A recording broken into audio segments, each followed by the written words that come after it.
ছোট্ট বন্ধুরা, আজ শুনবে তোমরা রেডিও জংশন নিবেদিত ঠাকুরদার ঝুলির গল্প। আজকে একটা তোমরা নতুন গল্প শুনবে। এই গল্পটি পাঠিয়েছেন তোমাদের এক নতুন গল্প দাদু। তার নাম বীরেশ চন্দ্র ঘোষ। হ্যাঁ, শুনছো রেডিও জংশন নিবেদিত ঠাকুরদার ঝুলি। আজকের গল্পটি পাঠ করবেন তোমাদের প্রিয় ঠাকুরদা তপন কুমার গোস্বামী। বন্ধুরা, এই ঠাকুরদার ঝুলির গল্প এই আসরে তোমরা যদি নতুন নতুন বন্ধু পেতে চাও, তাহলে তোমাদের তো শেয়ার করতে হবে, তাই না? এই নতুন নতুন মজার মজার গল্পগুলো তোমাদের ফেসবুকে শেয়ার করতে হবে। তোমরা বড়দেরকে বলবে যেন তারা শেয়ার করে, আরও ছোট ছোট বন্ধু যেন এই গল্প শুনতে পায়। কেমন? তাহলে চলো চলে যাই ঠাকুরদার কাছে। ছোট বন্ধুরা, সবাই ভালো আছো তো? বাহ, বেশ। তোমাদের ঠাকুরদা ঠিক সময়তে গল্পের ঝুলি নিয়ে চলে এসেছে। আজকে তোমাদের যে গল্পটা শোনানো হবে সেই গল্পটার নাম হচ্ছে গোভূত। কি গোভূত শোনোনি আগে? আচ্ছা, গল্পটা শোনো, শুনলেই বুঝতে পারবে। গল্পটা লিখে পাঠিয়েছেন বীরেশচন্দ্র ঘোষ। তিনি থাকেন কোথায়? তিনি থাকেন পাটুলি, কলকাতা 94। কেমন? তাহলে গল্পে চলে আসি, তারপরে কথা বলা যাবে। আবার বলি, গল্পের নাম হচ্ছে গোভূত। বাল্যবন্ধু সঞ্জয় একদিন বলে, জানিস, মানুষ মরলে যেমন ভূত হয়, গরু মরলেও তেমনি গোভূত হয়। শুনেছিস? আমি বলি, না ভাই, আমার এসব জানা নেই। সঞ্জয় বলে, তবে শোন, তোকে আজ একটা গোভূতের সত্য ঘটনা বলি। তখন আমি ক্লাস 5-এ পড়ি। মেজদার বিয়ে হয়েছে। একদিন বৌদি আমাকে বললেন, ঠাকুরপো, গ্রামে কয়েদবেলের গাছ আছে।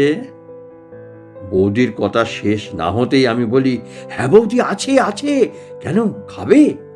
বৌদি বলেন, কয়েকটা কয়েদবেল এনে দেবে? বলি, আচ্ছা বৌদি, কাল সকালেই এনে দেব। পরের দিন সকালে কয়েকটা কয়েদবেল এনে বৌদির হাতে দিই। বৌদি কয়েদবেল পেয়ে খুব খুশি। শেষ হতেই বৌদি বলে, ঠাকুরপো, কয়েদবেলগুলো খুব ভালো, আর কয়েকটা আনবে? আবার এনে দিই। এইভাবে চলতে থাকে। ফুরিয়ে যায়, আবার আনি, ফুরিয়ে যায়, আবার আনি। একদিন সকালে গিয়ে দেখি গাছের নিচে কোনো কয়েদবেল নেই। ফিরে আসি। পরের দিন সকালেও একই অবস্থা। কৌতূহল হয়, কি হলো, কয়েদবেল পাচ্ছি না কেন? ফিরে আসার পথে বন্ধুদের সঙ্গে কথা হয়। জানতে পারি পশ্চিম পাড়ার সুকুমার কয়েকদিন কয়েদবেল না পেয়ে এখন ভোরে আসতে শুরু করেছে। সব কিছু বুঝতে পারি পরিষ্কার। ঠিক করি আমিও কাল থেকে সবার আগে যাব। সেদিন সন্ধ্যাবেলায় বাবা গল্প করছিলেন, আমাদের বাড়ির বাইরে ডাঙাতে আমাদের যে গাছটা আছে, ওই গাছের নিচে রোজ রাত্রে একটা গোভূত ঘোরাফেরা করে। শুনেছি ওই ডাঙাতে নাকি এক মোড়ল বাস করত। মোড়লের অনেক গরু ছিল। এখন যেখানে আমড়া গাছটা রয়েছে, ওইটাই নাকি মোড়লের গোয়াল ঘর ছিল। দিনে একটা চালাতে গরু থাকতো, রাত্রি হলে গোয়াল ঘরে থাকতো, সকাল হলেই আবার বাইরের চালাতে। সেদিন অমাবস্যা, সন্ধ্যা নামতেই অন্ধকার। মোড়ল সন্ধ্যাতেই গোয়াল ঘরে গরুগুলোকে বেঁধে আসে। সকালবেলায় ঘর খুলতেই মোড়ল চমকে ওঠে, দেখে একটা বলদ গরু গলাতে দড়ি বাঁধা অবস্থায় মরে রয়েছে। মোড়লের ভীষণ মন খারাপ হয়ে যায়। গরুটা হঠাৎ মরে গেল, কি হলো কিছুই বোঝা গেল না। আবার চাষের জন্য গরু কিনতে হবে, কি করা যায়, এইসব নানান ভাবনা তখন মোড়লের মাথায়। কিছু করার নেই। শেষে গোয়াল ঘরের ভেতরেই গর্ত করে গরুটাকে মোড়ল পুঁতে দেয়। দিন চলতে থাকে। মোড়ল মাঝে মধ্যে শুনতে পায় গোয়াল ঘরে একটা গরু খুব ডাকছে। মোড়ল গোয়াল ঘরে দেখতে যেত কোন গরুটা ডাকছে, কেন ডাকছে, কিন্তু গিয়ে কিছুই দেখতে পেত না। দেখতো সব গরুই ঘুমুচ্ছে। এইভাবে চলতে থাকে। অমাবস্যার দিন ডাকটা যেন বেশি শোনা যায়। মোড়লের ভয় হতে থাকে।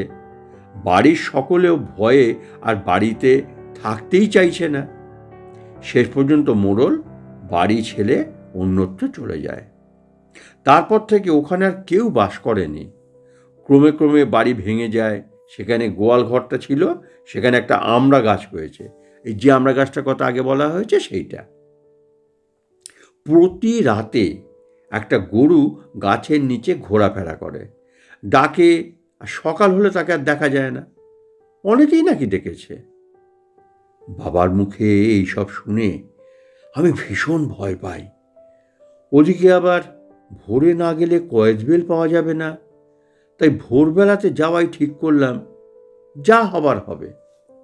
যথারীতি বেশ ভোরে বেরিয়ে সদর দরজার কাছে এসে যেই দরজাটা খুলতেছি, আমড়া গাছের নিচে দিকে একটা গরু শুয়ে আছে। যেই দেখা, ভয়ে আমি একদম কাঠ। বাবা বলে ডাকতে গিয়ে দেখি মুখ থেকে আর কথাই বের হয় না। বা বা বা করে চিৎকার করতে থাকি। বাবা ছুটে আসেন, জিজ্ঞাসা করেন কি হয়েছে। আমার মুখে কোনো কথা নেই, শুধু আঙুল তুলে গাছটার দিকে দেখাই। বাবা দেখেন আমড়া গাছের নিচে একটা গরু শুয়ে আছে। বাবার কিন্তু খুব সাহস, সহজে ভয় পান না তিনি। বাবা আস্তে আস্তে গরুর দিকে যেতে শুরু করেন। বাবার সাহসে সাহসী হয়ে আমিও পেছন পেছন যাই। বাবা গরুর কাছে গেলেন, গরু নড়ে না। পরে গরুর গায়ে হাত দিতেই গরুটা দাঁড়িয়ে যায়। বাবা বোঝেন এটা কোনো মোড়লের গরু হবে, এটা ভূত নয়। এর মধ্যেই দেখতে পাই দুটো মানুষ হন্তদন্ত হয়ে এদিকেই আসছে। একটু কাছে আসতেই তারা বলতে থাকে, এই তো এই তো এই তো গোয়াল থেকে পালিয়ে এসে এই আমড়া তলাতে ঠেক নিয়েছে গরুটা, বাঁধ বাঁধ, ওকে বেঁধে ফেল। শেষ পর্যন্ত তারা গরুটাকে বেঁধে নিয়ে যায়। আর আমার আমার গোপুর দেখা সার্থক হলো। সব শুনে আমি সঞ্জয়কে বলি, সত্যি তোর গোভূতের ঘটনা সঞ্জয় মনে রাখার মতন। আসলে কি জানিস তো, ভূত বলে কিছু নেই। এটা হচ্ছে একটা ভয় পাওয়ার মজা আমাদের। কেমন? তাহলে ছোট্ট বন্ধুরা, কেমন লাগলো বলো গোভূতের গল্প? আশা করি ভালো লেগেছে।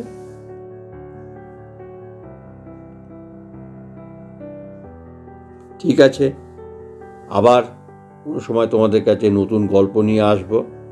তোমরা কিন্তু কেউ ভূত আছে করে ভয় টয় পেও না যেন। সবাই ভালো থেকো, সাবধানে থেকো, হাসি খুশি থাকবে। কেমন? আবার দেখা হবে তোমাদের সঙ্গে নতুন গল্প নিয়ে। কি বন্ধুরা, কেমন লাগলো আজকের গল্প? এই গল্পটির নাম ছিল গো ভূত। লিখে পাঠিয়েছেন বীরেশ চন্দ্র ঘোষ, তোমাদের নতুন গল্প দাদু। আর পাঠ করলেন তোমাদের সেই পরিচিত তপন কুমার গোস্বামী গল্প দাদু। বন্ধুরা, আবারও বলছি, তোমরা শুনছিলে রেডিও জংশন নিবেদিত ঠাকুরদার ঝুলি। এবার তোমাদের এই গল্পটি শেয়ার করতে হবে এবং মেসেজ বক্সে মেসেজ করে বলতে হবে যে কী ধরনের গল্প তোমরা শুনতে চাও। তবেই তো গল্প দাদু বুঝতে পারবে, তাই না? আজ এ পর্যন্তই।